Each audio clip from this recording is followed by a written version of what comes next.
You will hear a man phoning a London tour agency to ask about tours around London. First, you have some time to look at questions 1 to 5.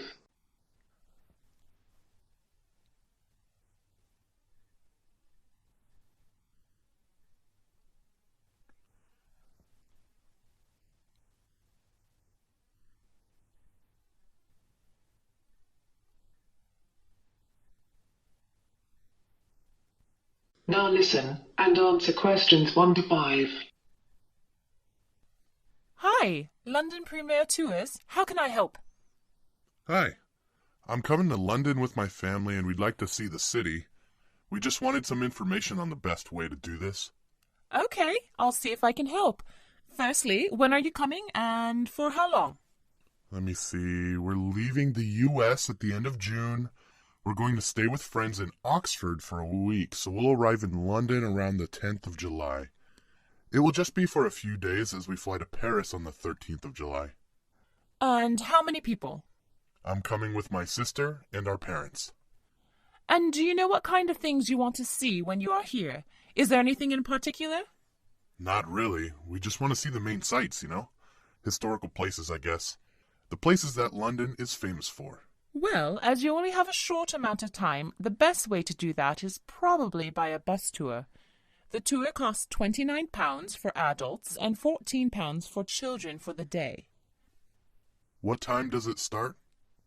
Well, basically the ticket is valid for the whole day. The first bus is at 7 a.m., but buses depart every 20 minutes throughout the day up until 4 p.m. 6 p.m. It's summer now, so the buses run later. So you can start and finish whenever you want within those times. So do you have to stay on the same bus the whole time? No, it's a hop-on, hop-off service, so you can get off at whichever stop you like. You can then stay there as long as you like and then get back on another bus when it arrives. Oh, okay. I see what you mean. Before you hear the rest of the conversation, you have some time to look at questions 6 to 10.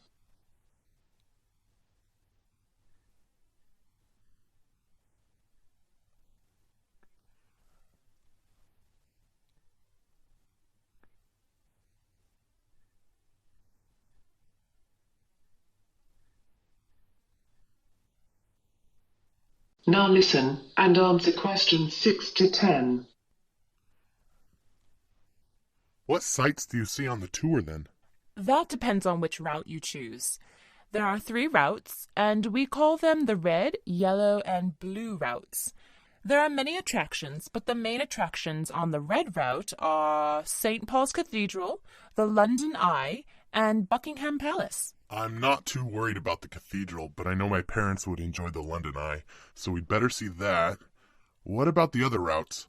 The most famous places on the yellow route are Big Ben and the Houses of Parliament. Ah, both of those would be interesting to see. And the blue route? Harrods and Hyde Park Corner are on that route.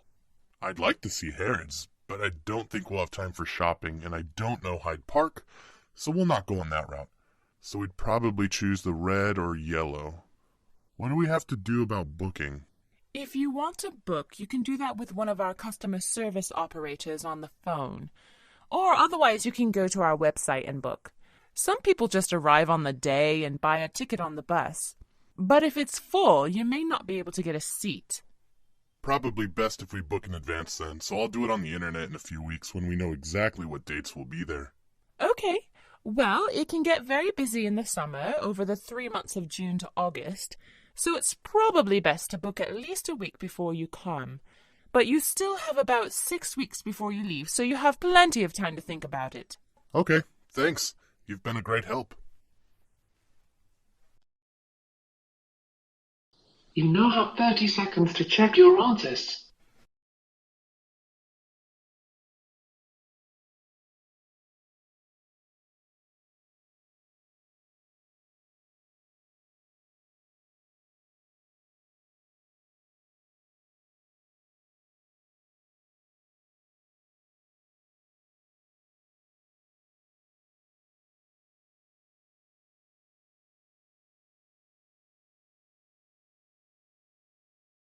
You are going to hear a talk about pandas.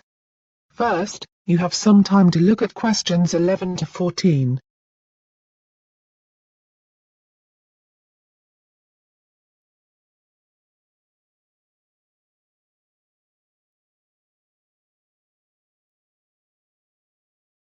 Now listen carefully, and answer questions 11 to 14. Okay, I'm here today to talk to you all about the panda. It is a species of bear that is under great threat from the damage that humans are doing to the places where they live. The panda is a peaceful animal that has a black and white coat and is loved around the world. It is a distinctive symbol of China, and the panda has also been the logo of the WWF, that's the Worldwide Fund for Nature, since it was set up in 1961. It is a member of the bear family. They live mainly in bamboo forests high in the mountains of western China. A panda's daily menu consists almost entirely of the leaves, stems and shoots of various bamboo plants. Bamboo contains very little nutritional value, so pandas must eat 12 to 38 kilograms every day to meet their energy needs. Newborn pandas are about the size of a stick of butter, so that is really small. But they can grow up to 330 pounds as adults. They are dependent on their mothers for the first few months of their lives. Panda cubs start to climb trees when they are only 6 months old, and as adults, the pandas make excellent climbers, despite their big weight. A panda's average life in the wild is 14 to 20 years, but a panda can live up to 30 years when they are looked after in places such as zoos. So why do we worry about pandas so much? Why are they important? Well, pandas play a very important part in the bamboo forests where they live by spreading seeds, which helps plants and trees to grow. In the Yangtze Basin, where pandas live, the forests are full of a vast variety of amazing wildlife, such as dwarf blue sheep, multicoloured pheasants, and other species that are in danger of extinction, including the golden monkey. Also, pandas bring huge economic benefits to local communities through ecotourism. Pandas have two main threats. The first is hunting, which is a constant concern. Poaching or killing the animals for their fur has declined due to strict laws and greater public awareness of the panda's protected status. But hunters seeking other animals in panda habitats continue to kill pandas accidentally. They are also threatened by habitat loss. In other words, by the loss of the home where they live. China's Yangtze Basin region is where the panda's main home is. But this area is an important economic region for this booming country, so roads and railroads are being built, and these are increasingly destroying the forest. This means that panda populations get separated, and so they can't find a partner to mate with and have babies. Destroying the forest also reduces pandas' access to the bamboo they need to eat to survive. Now, you have some time to look at questions 15 to 20.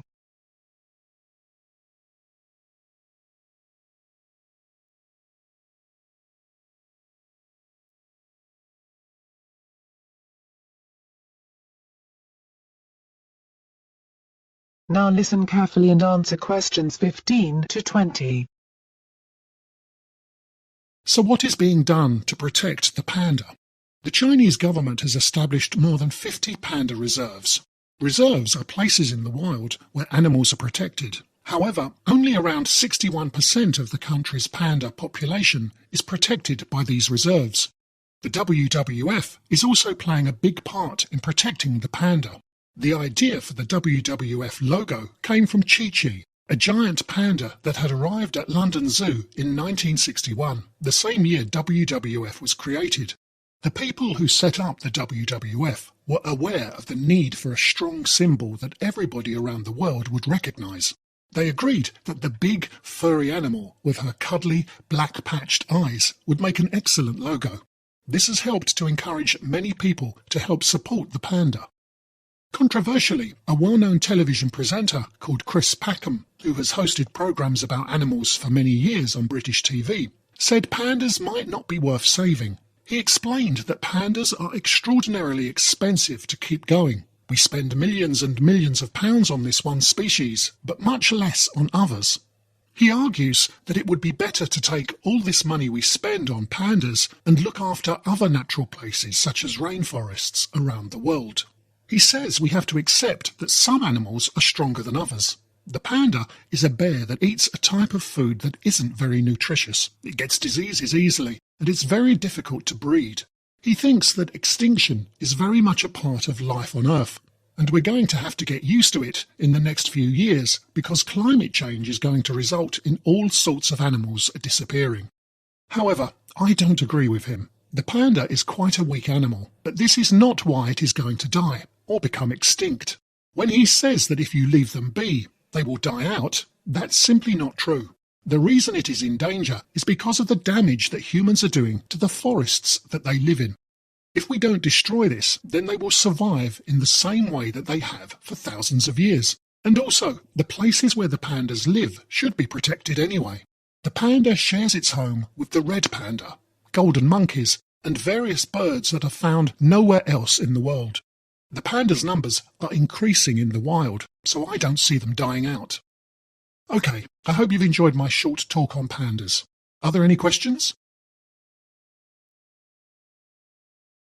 You now have 30 seconds to check your answers.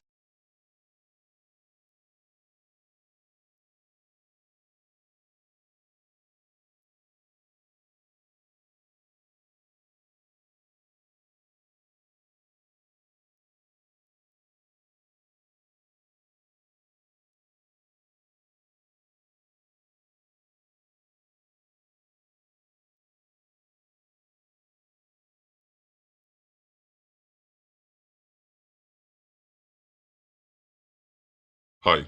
Okay, so you're John and Sarah, I'm Neil, and you're having some problems with a project you're doing on the marketing module of the Business Studies course. Is that right? Yes, it's the one where we have to read the case studies of 6 businesses and assess their marketing and identify the main problems each one had. So what exactly is the problem? Well, we've been doing quite a lot of reading for it. Some of the readings we've looked at are quite difficult, but we still understand them, and they're interesting, so that's okay. It's taking a lot longer than we thought, though, so we're wondering if we can have an extension. We have a lot of other assignments too. Well, extensions can be granted. However, it sounds like you're having issues with the planning of your time. Neither of you are sick or have had an accident, which are the only reasons that extensions are usually granted. The university scheduling of deadline dates is organised so you can complete things on time. Okay, we understand. We thought that would probably be the case.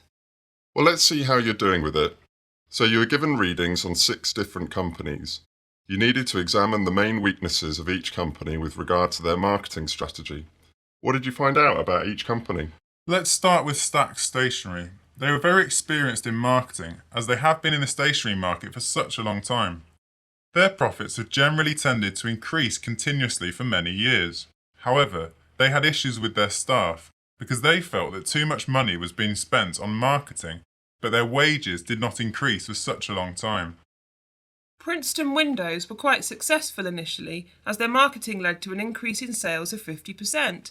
However, this decreased again after a few months, so it just led to profits for a short time. They need to think about how they can sustain any increase in profits for longer periods. MK Cars focused on the wrong thing, because they didn't really understand who their target market was. Most of their buyers of cars are young people, but they advertised in newspapers that older people usually read. It would have been better to go for magazines popular with the younger generation. You must learn everything you can about who you are selling to. Lakeside Golf was probably the most successful of the 6 companies. They managed to generate a long-term increase in membership over a 3-year period. The only real issue they had was that they weren't ready for the increase in numbers of people coming to play golf, so some people started to complain about the service there. Bryson's Meat seemed to be a bit of a disaster really all round.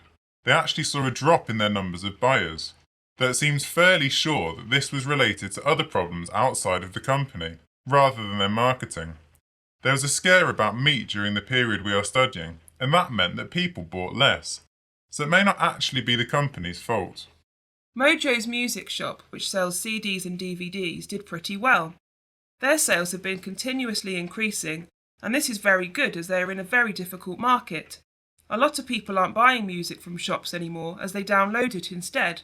So to keep going in that situation shows that they had a very successful marketing campaign.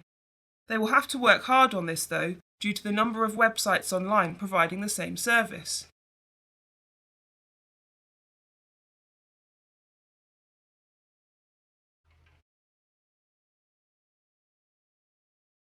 Well, from listening to what you've told me, it seems like you have a fairly good understanding. For the assignment, you also have to say what you think will happen in the future. Let's choose Mojo's Music Shop. What about you, Sarah? The company was established many years ago, and I'm fairly confident that this company can continue to be successful. As I said, they have shown that they have survived in a very competitive market. They had a very strong advertising campaign, and they seem very good at knowing where the market is going and how to change. What about you, John? Well, I'm not so sure actually. There are just so few music shops that manage to survive these days. I do agree that they have been very innovative, but too many people want to buy things online, as it is so much easier and usually cheaper. Most young people don't even have DVD players these days and just listen to things on their phones. So I think eventually they will cease operating like most others. That's two very different opinions. It's been said that they have a very good management team, but I'm not sure I agree with that, as they're a bit inexperienced. I would disagree with you, Sarah, and say actually that their advertising campaign, although good, needs to be improved and more original in order to keep sales high. As John says, it's such a competitive market, they need to do everything they can. You are now going to hear a lecture about the behavior of dolphins. First, you have some time to look at questions 31 to 40.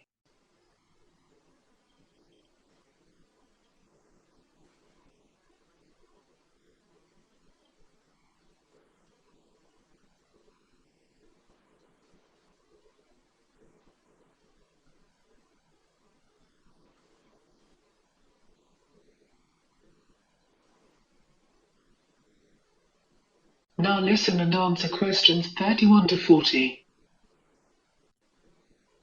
Okay, today's lecture is about the behavior of dolphins.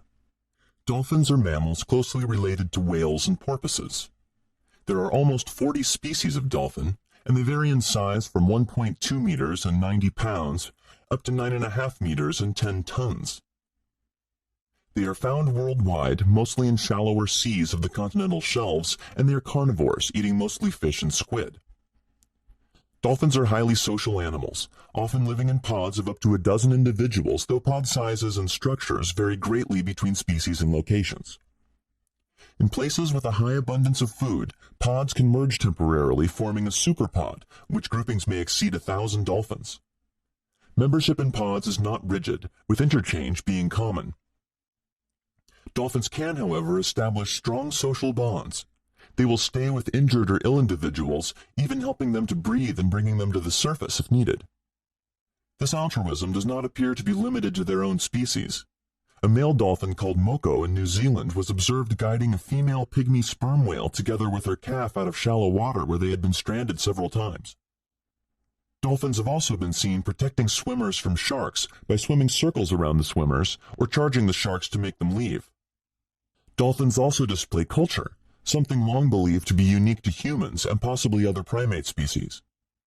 In May 2005, a discovery in Australia found Indo-Pacific bottlenose dolphins teaching their young to use tools. They covered their snouts with sponges to protect them while foraging for food. This knowledge is mostly transferred by mothers to daughters, unlike primates, where knowledge is generally passed on to both sexes. Using sponges as mouth protection is a learned behavior. Another learned behavior was discovered among river dolphins in Brazil, where some male dolphins use weeds and sticks as part of a sexual display. Dolphins may also engage in acts of aggression towards each other. The older a male dolphin is, the more likely his body is to be covered with bite scars. Male dolphins engage in acts of aggression apparently for the same reasons as humans. That is, disputes between companions and competition for females. Acts of aggression can become so intense that targeted dolphins sometimes go into exile after losing a fight. Male bottlenose dolphins have also been known to engage in infanticide, which is the killing of their young. Dolphins have also been known to kill porpoises for reasons which are not fully understood, as porpoises generally do not share the same diet as dolphins and are therefore not competitors for food supplies. The main food of dolphins is fish and squid, and various methods of feeding exist among and within species, some apparently exclusive to a single population. One common feeding method is herding, where a pod squeezes a school of fish into a small volume known as a bait ball. Individual members then take turns plowing through the ball, feeding on the stunned fish. Corralling is a method where dolphins chase fish into shallow water to catch them more easily. Orcas and bottlenose dolphins have also been known to drive their prey onto a beach to feed on it, a behavior known as beach or strand feeding. Some species also whack fish with their flukes, stunning them and sometimes knocking them out of the water. When it comes to playful behavior, dolphins show various types, often including objects, self-made bubble rings, other dolphins, or other animals. When playing with objects or small animals, common behavior includes carrying the object or animal along using various parts of the body, passing it along to other members of the group, or taking it from another member or throwing it out of the water. Dolphins have also been observed harassing animals in other ways. For example, by dragging birds underwater without showing any intent to eat them. Playful behavior that involves other animal species with active participation of the other animal can also be observed. Playful human interaction with dolphins being the most obvious example. However, playful interactions have been observed in the wild with a number of other species as well as humpback whales and dogs. You now have half a minute to check your answers.